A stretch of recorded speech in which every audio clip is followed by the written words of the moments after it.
ఇరాన్తో జరుగుతున్న యుద్ధంలో ఇజ్రాయిల్ ప్రధాని నెతన్యాహు చనిపోయారంటూ గత కొంతకాలంగా వార్తలొస్తున్న నేపథ్యంలో తాజాగా ఇజ్రాయిల్ స్పందించింది. నెతన్యాహు మరణ వార్తలను ఇజ్రాయిల్ ఖండించింది. నెతన్యాహు క్షేమంగానే ఉన్నారని ఇజ్రాయిల్ ప్రధాని కార్యాలయం తాజాగా ప్రకటించింది.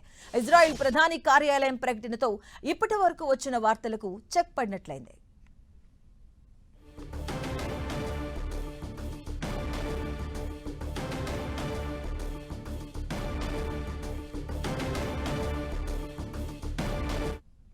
దాడులు ప్రతీకార దాడులతో ఇప్పటికే పశ్చిమాసియా అట్టుడికిపోతూ ఉంటే తాజాగా మిడిల్ ఈస్ట్ వార్లోకి హౌతీలు ఎంట్రీ ఇస్తున్నారు. ఇరాన్ కు మద్దతుగా హౌతీలు వారిలోకి దిగుతున్నారు.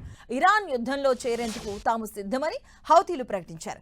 అయితే హౌతీల ప్రకటన వెనుక ఓ మర్మం ఉన్నట్లుగా తెలుస్తోంది. ప్రపంచవ్యాప్తంగా చమురు రవాణాకు హర్మూజ్ జలసంధితో పాటు బాబ్ ఎల్ మందేజ్ సంధి కూడా ఎంతో కీలకం. అయితే ఇప్పుడు ఈ హౌతీల కన్ను బాబ్ ఎల్ మందేజ్ పై పడినట్టుగా సమాచారం. ఎర్ర సముద్రాన్ని హిందూ మహాసముద్రంతో కలిపే చెక్ పాయింట్ కు బాబుల్ ఎల్ మందేజ్ కి కీ రోల్ ప్లే చేయబోతుంది. ఇప్పటికే హర్మూజ్ జలసంధి మూతపడడంతో ఇక మిగిలిన బాబ్ ఎల్ మందేజ్ కూడా క్లోజ్ అయితే ప్రపంచవ్యాప్తంగా 30% చమురు ఉత్పత్తికి తీవ్ర అంతరాయం ఏర్పడే అవకాశం ఉంది.